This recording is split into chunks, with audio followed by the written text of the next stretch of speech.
Romanos capítulo 10. Vamos ler a partir do verso 11, já que o verso 11 vai ser levado em consideração, ele faz parte importante aqui do contexto, para que nós compreendamos o que Paulo está dizendo. Porquanto a Escritura diz, todo aquele que nele crê não será confundido, pois não há distinção entre judeu e grego, uma vez que o mesmo é o Senhor de todos, rico para com todos os que o invocam, porque todo aquele que invocar o nome do Senhor será salvo. Como, porém, invocarão aquele em quem não creram? E como crerão naquele de quem nada ouviram? E como ouvirão se não há quem pregue?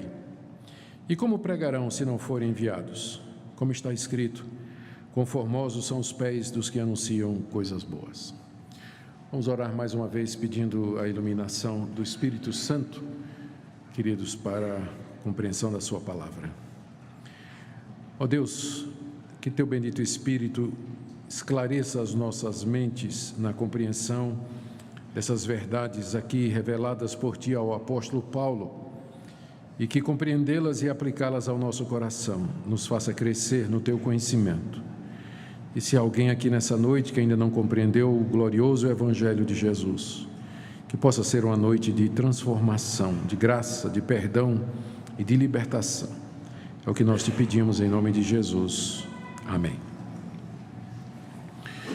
Irmãos, aqui no capítulo 10 da sua carta aos Romanos, Paulo atribui a rejeição de Jesus por parte dos judeus à própria incredulidade deles. Por que ele está fazendo isso?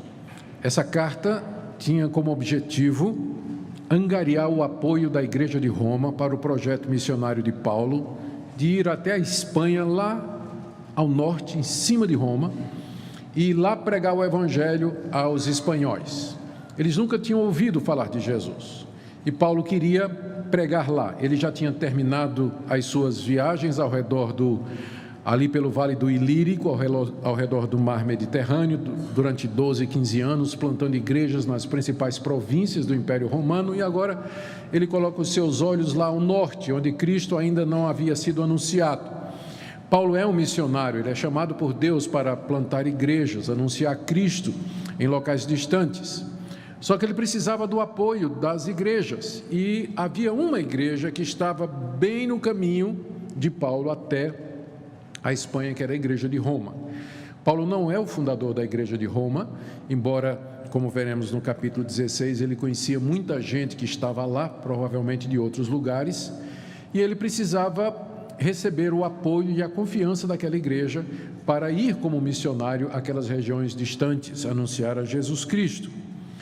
O problema é que Paulo sabia que corriam boatos a respeito dele na igreja de Roma, pelo fato dela ser composta em parte por judeus convertidos ao cristianismo e que ainda guardavam relações e práticas judaicas.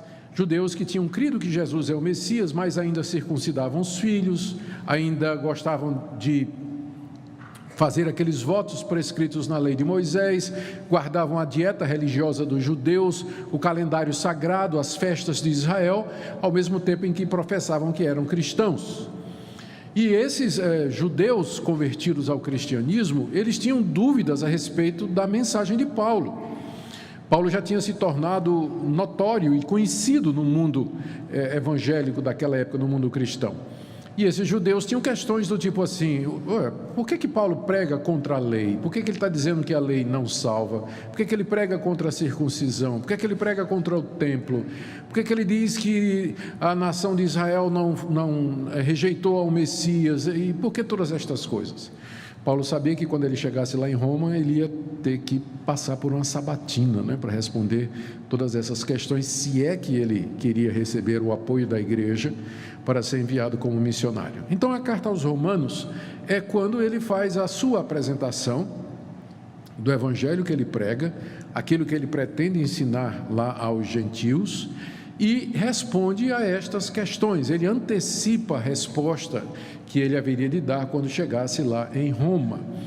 E essas respostas, elas se concentram particularmente nos capítulos 9, 10 e 11 da carta aos Romanos, que é exatamente onde nós estamos agora. Já faz algum tempo que nós estamos vendo esses capítulos E nós já vimos que Paulo responde à questão: será que Deus, Paulo, rejeitou o seu povo, já que a maioria dos judeus não crê em Jesus Cristo? Então Deus esqueceu daquelas promessas e da aliança que fez? Nós vimos a resposta de Paulo no capítulo 9. Paulo diz: mas de maneira nenhuma, porque a aliança de Deus não foi feita com todo judeu, mas foi feita com judeus dentro de Israel, o Israel dentro de Israel, os escolhidos de Deus, os eleitos de Deus. Para esses Deus cumpriu a sua promessa, eles creram no Messias, eles receberam Jesus, eles sabiam da vinda do Messias e criam nele, como nós também hoje cremos e vivemos dele pela fé. Essa é a resposta de Paulo no capítulo 9, que é o capítulo mais famoso de Paulo a respeito da predestinação e da soberania de Deus. E aí ele chega no capítulo 10, onde nós estamos, para dizer que essa soberania de Deus na eleição e predestinação do remanescente fiel, que são aqueles que creem, composto de judeus e de gentios, isso não alivia a responsabilidade de Israel. Israel é culpado, os judeus foram culpados de terem rejeitado Jesus Cristo. Não precisa colocar a culpa na predestinação, porque os próprios judeus conheciam o Evangelho, Moisés tinha falado do Evangelho, Moisés tinha ensinado que a salvação era pela graça, eles tinham conhecimento disso, mas como Paulo diz no início do capítulo 10, eu quero que vocês ouçam outra vez, olha o que Paulo diz no início do capítulo 10. Irmãos, a boa vontade do meu coração e minha súplica a Deus a favor deles, dos judeus, é para que sejam salvos, então é porque não eram. Porque dou testemunho de que eles têm zelo por Deus, porém não com entendimento.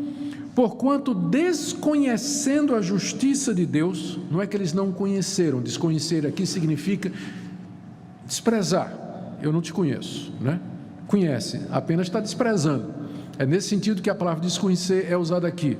Então, desconhecendo a justiça de Deus, ou seja, a maneira pela qual Deus justifica o pecador, e que está no Antigo Testamento, e procurando estabelecer a sua própria justiça, eles mesmos disseram: não, nós vamos ser salvos guardando as obras da lei. Eles não se sujeitaram à justiça que vem de Deus, porque o fim da lei, o propósito da lei é Cristo. O alvo da lei, tudo aquilo que Moisés ensinou, aponta para Cristo. O fim da lei é Cristo, para a justiça de todo aquele que crê. Então, os judeus tinham conhecimento.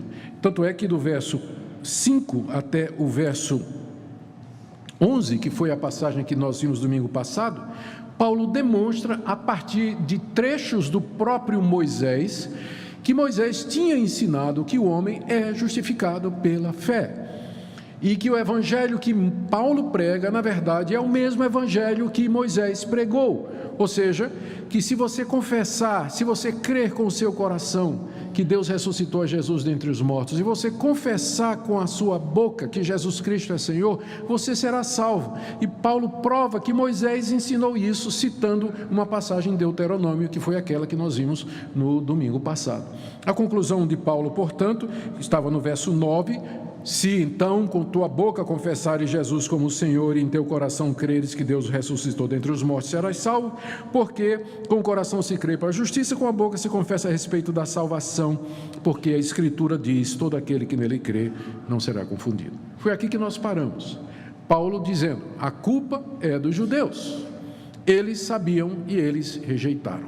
Só que o que Paulo faz aqui, do verso 11 até o verso 15, é dizer que diante da rejeição dos judeus, nós não devíamos pensar que o plano de Deus foi por água abaixo, porque Deus tem eleitos não somente entre os judeus, como por exemplo Paulo, os 12 discípulos de Jesus, quantos outros judeus que creram em Cristo quando Cristo apareceu e se manifestou ao mundo. Não, Deus tem muito mais eleitos do que aqueles que estavam entre os judeus, os filhos de Abraão.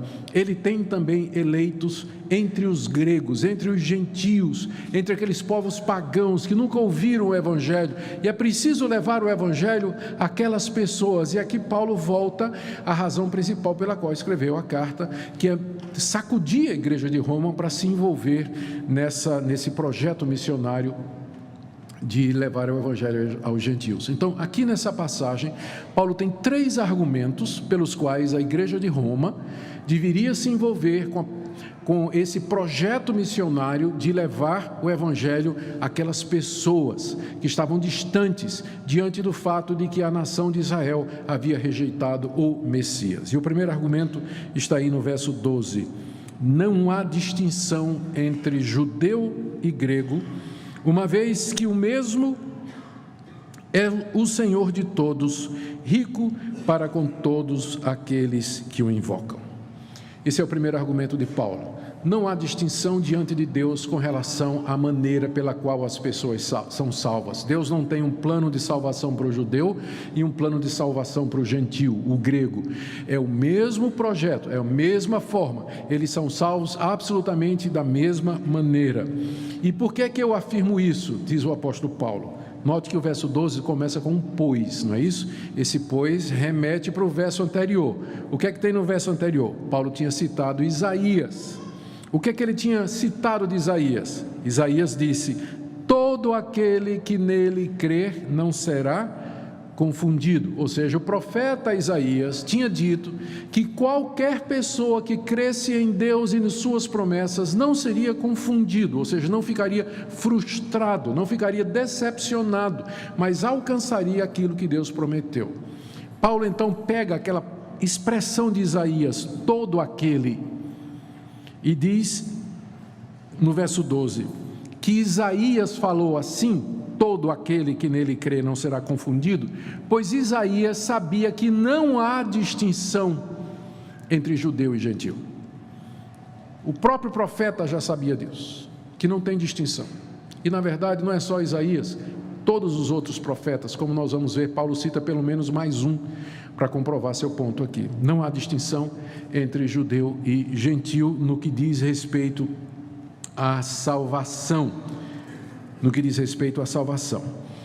Ou seja, isso quer dizer que Deus não daria nenhum privilégio especial aos judeus, ou um tratamento diferenciado a eles, porque eles eram judeus da descendência de Abraão, com quem Deus tinha feito um pacto, tinha feito promessas. No que diz respeito à salvação, Deus não faria essa distinção, por várias razões. Primeiro, porque os judeus eram tão pecadores quanto os gentios. Isso Paulo provou nos capítulos 1, 2 e 3 da carta aos Romanos, que não somente os gentios, eles são pecadores, estão condenados na sua ignorância, na sua idolatria, na rebelião dos seus corações, mas os judeus, tendo recebido a lei de Deus, eles quebraram essa lei, não se sujeitaram ao propósito da lei que é Cristo Jesus, e portanto também são pecadores e devidamente e com justiça condenados. Então, já que todos estão condenados, não há distinção. A salvação é a mesma e da mesma forma para todos, não existe uma diferença. A outra razão, nós encontramos ainda no verso 12, quando Paulo diz: não há distinção entre judeu e grego, uma vez que o mesmo é o Senhor de todos. Ou seja, Deus não é Deus somente dos judeus, porque só há um Deus. E Deus não é Deus só de Israel. Embora as outras nações tivessem outros deuses, Astarote, Renfã, Baal, Moloque, a lista é muito grande, e acreditavam naqueles deuses, mas eram todos deuses falsos, eram criação da imaginação humana. Na verdade, só havia um Deus, só há um Deus, e Ele é, portanto, porque Ele é único, não há outro Deus além dEle, Ele é Deus de toda a raça humana, quer seja de judeus, quer seja de gentios. E porque Ele é Deus, Ele é Senhor de todos. Senhor aqui significa que Ele é aquele a quem todos haverão de prestar contas. Não importa se os espanhóis, os pagãos lá naquela época, eles não acreditavam em Deus e acreditavam em outros deuses. No dia do juízo, era o único Deus verdadeiro que eles iriam prestar conta de suas vidas, mesmo que nunca tenham ouvido falar no nome dele. Só há um Deus e um Senhor. Portanto, ele não faz distinção entre judeu e gentio, entre uma raça e outra. Todos haverão de comparecer diante dele. O outro argumento de Paulo, ainda no verso 12, é que não há distinção, porque esse Deus é rico para com todos os que o invocam. não importa se é o judeu que clama a ele, não importa se é o pagão que clama a esse Deus, o gentio, mas esse Deus, ele é misericordioso, ele é compassivo, ele é rico em misericórdia, ele tem prazer em atender aquele que se penitencia diante dele, que se arrepende dos seus pecados, que se humilha diante dele, quer seja um judeu de Jerusalém, quer seja um pagão lá de Antioquia, de onde seja, aquele que se quebra, se humilha diante de Deus, Deus ouve a voz do coração contrito, diz o apóstolo Paulo, ele é rico para com todos os que o invocam, todos aqui é judeu e gentio. Então, esse é o primeiro ponto do apóstolo Paulo aqui, não há distinção entre judeu e gentio, a salvação é para eles da mesma forma, não há diferença, porque há um só Deus, e esse Deus é Senhor de toda a raça humana, e Ele é rico em responder qualquer um que invoque o seu nome, qualquer um que o busque. O segundo argumento de Paulo, eu disse que Paulo tem 3 argumentos aqui para convencer a igreja de Roma de que deveria pregar o evangelho, ou apoiar Paulo para pregar o evangelho lá entre os gentios. O primeiro é esse, é que há esperança para os gentios, porque eles são salvos da mesma forma que os judeus são, mediante a fé em Jesus Cristo, porque Deus não faz distinção e Deus é rico para com todos os que o invocam. Portanto, vamos com esperança, vamos com confiança. Deus vai ouvir aquele que crê, se arrepender e o buscar.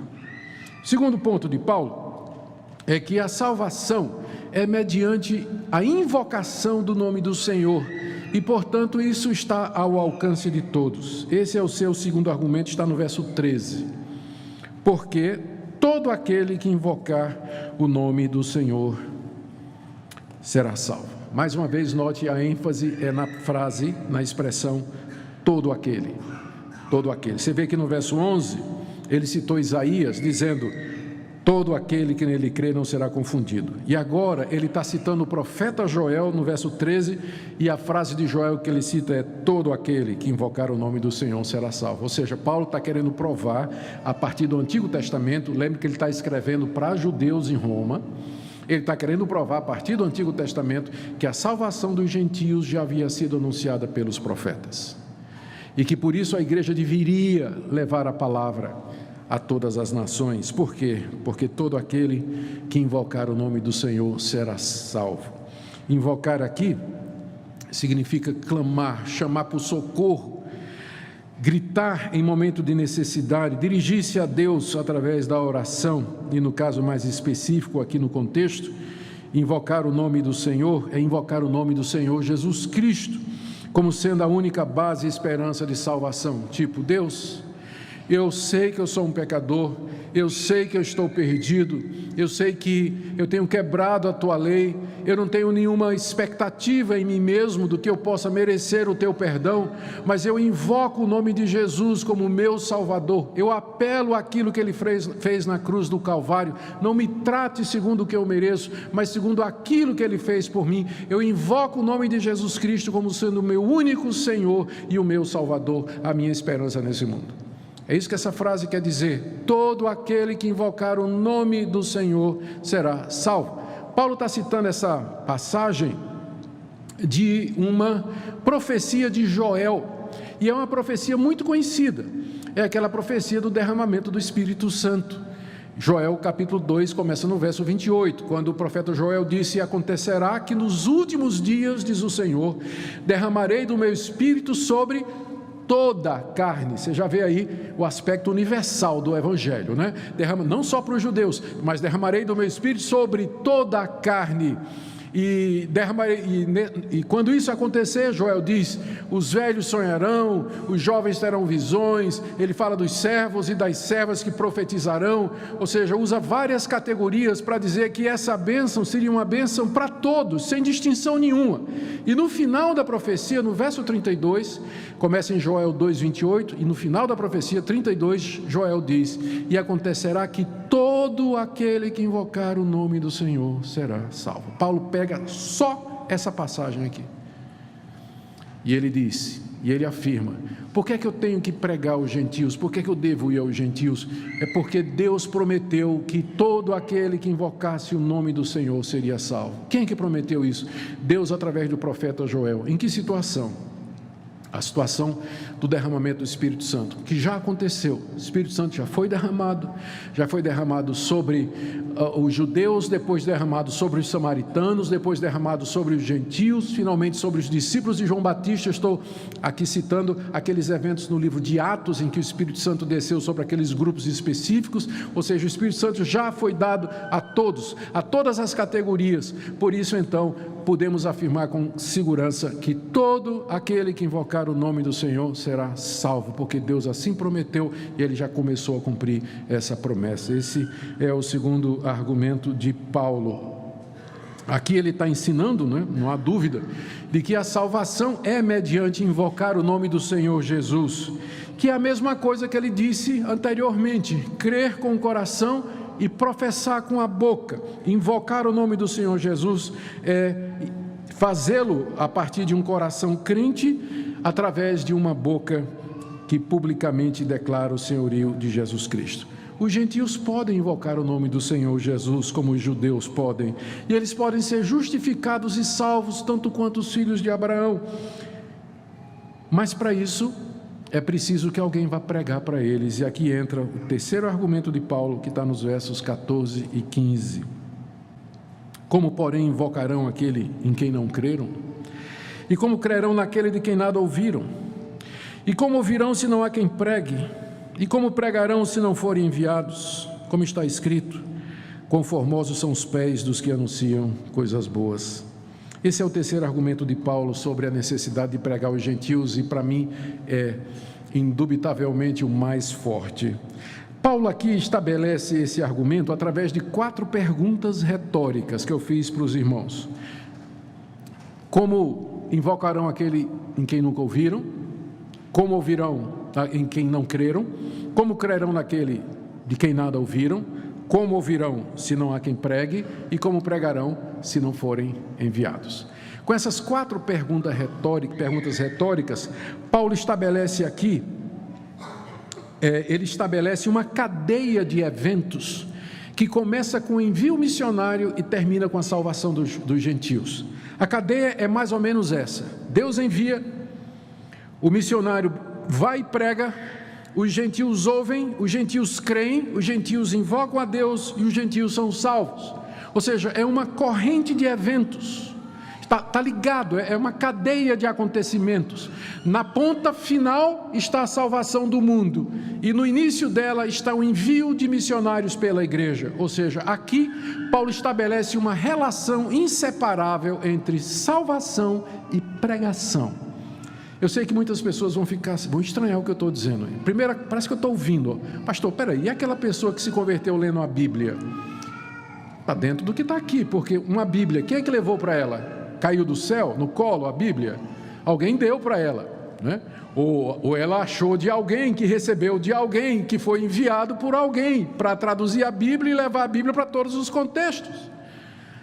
Pastor, e aquelas pessoas que tiveram um sonho a respeito de Jesus? Tem muita história sobre isso aí. Como é que elas reconheceram que era Jesus? Essas pessoas já tinham pré-conhecimento do nome de Jesus, já tinham alguma ideia do cristianismo.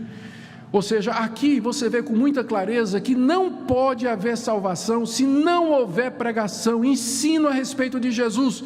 E isso Paulo está apenas reafirmando o que o próprio Jesus disse: eu sou o caminho, a verdade e a vida. Ninguém vem ao Pai senão por mim. Ou seja, para que alguém seja salvo, mesmo aqueles gentios morando nos lugares mais distantes, eles precisam conhecer a Jesus. Eles precisam invocar o nome de Jesus. Mas para que eles invoquem o nome de Jesus, eles precisam crer em Jesus. Mas para que eles creiam em Jesus, eles precisam ouvir a respeito de Jesus. Mas para que eles ouçam a respeito de Jesus, alguém tem que ir lá pregar a Jesus. Mas para que alguém vá pregar a Jesus, ele tem que ser enviado. Ele tem que ser mandado. Tem que ser apoiado, tem que ser suportado. Tem que ser incentivado, encorajado para que possa fazer isso. Percebem? Aqui você tem essa relação entre igreja pregação e salvação. Essas coisas estão ligadas. Eu não chegaria ao ponto, de dizer, como alguns teólogos no passado disseram, que fora da igreja não há possibilidade ordinária de salvação. Eu não chegaria a esse ponto. Igreja aqui seria a igreja visível, não é? A igreja como organização. Mas eu diria que se a igreja não cumprir a sua missão de mandar pessoas para anunciar o evangelho, Deus não tem plano B em termos de salvação de pecadores. O plano é esse e sempre será. E aqui nós estamos diante do argumento mais poderoso do apóstolo Paulo para mover o coração da igreja de Roma. Ele termina aqui citando Isaías 52, 7. Como está escrito, estou no verso 15. Como está escrito: quão formosos são os pés do que anunciam coisas boas. Se você for lá no Antigo Testamento, para o livro do profeta Isaías, abre no capítulo 52 e ler do 1 ao 7, você vai ver que Isaías está anunciando a restauração da nação de Israel. A nação de Israel estava no cativeiro, ou seria mandada para o cativeiro, permaneceria lá durante muitos anos. Mas Deus manda os profetas agora anunciarem a boa nova, a boa notícia, de que Deus restauraria Sião, que Deus traria de volta o seu povo, que o seu povo seria como no vale de ossos secos, ressurreto pelo poder do Espírito Santo. Que notícia boa, que pés formosos daqueles que correm pelos montes para anunciar a Sião: a tua redenção chegou, teu livramento está vindo. Paulo pega aquela passagem de Isaías para dizer que isso se aplica àqueles que são enviados para levar o evangelho das boas novas aos que estão debaixo de um cativeiro muito pior do que o cativeiro que os judeus passaram 600 anos antes de Cristo Jesus. Aqui você encontra a razão para fazer missão. Aqui você entende porque é que Jesus mandou que fôssemos pregar ao mundo. Aqui você vê porque é que nós temos esperança na conversão dos gentios. O que é que nós podemos tirar de tudo isso, já encaminhando para o fim? Eu ajuntei aqui alguns pontos para nossa instrução. O primeiro é que Deus não faz distinção entre pessoas, queridos, quanto ao método de salvação. Existe apenas um meio, que é pela fé em Jesus Cristo, pela graça de Deus, através da pregação da palavra. Isso vale para judeus, gentios, homem e mulher, idosos, adolescentes, doutos, ignorantes, de todas as raças e de todas as épocas. Não há diferença e não há distinção. Deus não faz distinção com relação ao método da salvação. O segundo ponto aqui, que eu creio que é importante mencionar, é que isso não de forma nenhuma contradiz a doutrina da eleição e da predestinação que Paulo ensinou no capítulo 9. E se você vem seguindo a série de Romanos, nós nos demoramos ali. Porque o que é que Paulo ensina no capítulo 9? É que Deus, de entre a humanidade perdida, escolheu aqueles que Ele quis para a salvação. Algumas pessoas, quando ouvem falar da doutrina da predestinação, dizem: mas isso aí é distinção de pessoas e Deus não faz acepção de pessoas. Não. Quando a Bíblia diz que Deus não faz acepção de pessoas e que Deus não faz distinção entre pessoas, Ele está dizendo que Deus não tem diferentes métodos de salvação para as pessoas, como se de repente algumas pessoas fossem mais privilegiadas do que outras. Não há distinção nesse ponto. Todas que serão salvas serão mediante a fé no Messias. Não há nenhum outro caminho. Deus não vai fazer diferente, Ele não fará distinção e não fará acepção de pessoas, do tipo assim, Deus vai facilitar a conversão dessa pessoa em distinção a essa pessoa. Ele nunca fará isso, porque são todos pecadores. Deus não faz distinção nem acepção nesse sentido. O fato de que de entre a humanidade perdida, Ele escolheu quem Ele quis para ser salvo, ouvir o Evangelho, se converter e receber a vida eterna, não é uma distinção entre pessoas, como se Ele estivesse dando privilégio a um, tirando de outro, porque na verdade ninguém tem esse direito. Ninguém tem o direito de ser salvo ou de ouvir o Evangelho, porque são todos pecadores. Todos pecaram e carecem da glória de Deus. E Deus não é obrigado a dar essa glória a ninguém, Ele dá a quem Ele quer, e ao fazer isso, Ele não está fazendo distinção ou diferenciação ou acepção de pessoas, porque esses que foram escolhidos por Deus, eles serão salvos do mesmo jeito, quer seja judeu, quer seja gentil, homem, mulher, rico, pobre, vai ser da mesma forma. É nesse sentido que a Bíblia fala que Deus não faz acepção de pessoas e nem faz distinção com relação ao caminho da salvação. E já que eu falei em predestinação, eu queria lembrar aqui para vocês que esse capítulo 10, que é um capítulo missionário, talvez é um dos apelos mais pungentes que você tem no Novo Testamento, de missões. Ele foi escrito por um homem que defendia a soberania de Deus, que defende a eleição de Deus. Leia o capítulo 9, o apóstolo Paulo dizendo: Deus tem misericórdia de quem quer, e Deus endurece quem Ele quer. E quem é você para discutir com Deus? Quem é você para discutir a justiça de Deus, se Ele quer escolher um e não quer escolher outro? Esse é o Paulo do capítulo 9, e quando chega aqui no capítulo 10, você conhece uma argumentação mais poderosa do que essa para missões? Ou seja, o missionário e o teólogo que crê na predestinação são uma e a mesma pessoa, não há incompatibilidade.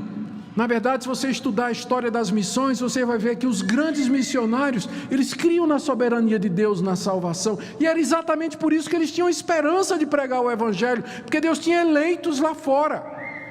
Porque se não houver eleito lá fora, você vai pregar em vão. Sabe quantos vão se converter se Deus não chamar, iluminar e trouxer pela palavra? Zero, ninguém.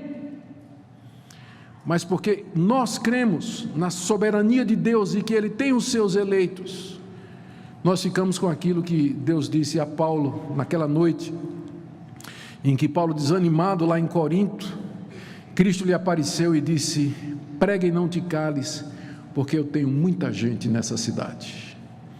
E exatamente porque eu creio que Deus tem muita gente, é que eu prego, porque eu anuncio, porque eu tenho a esperança de que através da pregação, muitos ouvirão, muitos crerão, e muitos invocarão o nome do Senhor Jesus. Amém? Que privilégio para nós aqui nessa noite, queridos, ouvir a palavra de Deus. Você tem essa oportunidade de invocar o nome do Senhor e a promessa de que os seus pecados serão perdoados e que você receberá a vida eterna. Que privilégio! Alguém um dia veio ao Brasil, alguém um dia anunciou o Evangelho, alguém que creu, confessou e passou para outro, e eis aqui o fruto. Aqui estamos porque um dia alguém obedeceu. Querido, não desperdice a oportunidade que Deus está lhe dando nessa noite. Há milhões, eu diria há bilhões de pessoas que nunca ouviram o nome de Jesus e que estão sendo condenadas com justiça ao inferno pelos seus próprios pecados.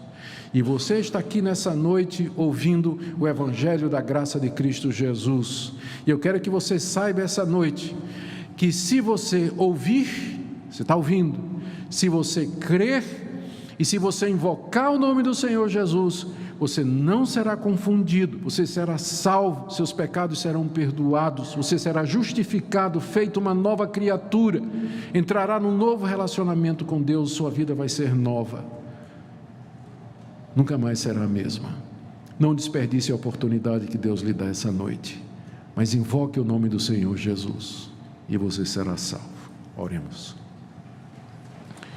Senhor, que privilégio nosso ouvir o Evangelho, que privilégio nosso saber que todo aquele que crer não será confundido, todo aquele que invocar o nome do Senhor Jesus será salvo. Senhor, quão formosos os pés daqueles que nos trouxeram as boas novas. Te damos graças pelos missionários, pregadores, evangelistas, homens e mulheres simples, às vezes sem nenhuma formação teológica, mas que transmitiram oralmente, pelo testemunho verbal, o Evangelho de Cristo a outras pessoas, e um dia chegou até nós. Bendizemos o Teu nome por isso. Perdoa-nos as oportunidades desperdiçadas e nos ajuda a ser uma igreja missionária, uma igreja que entende o chamado que o Senhor nos deu. É o que nós te pedimos em nome de Jesus. Amém.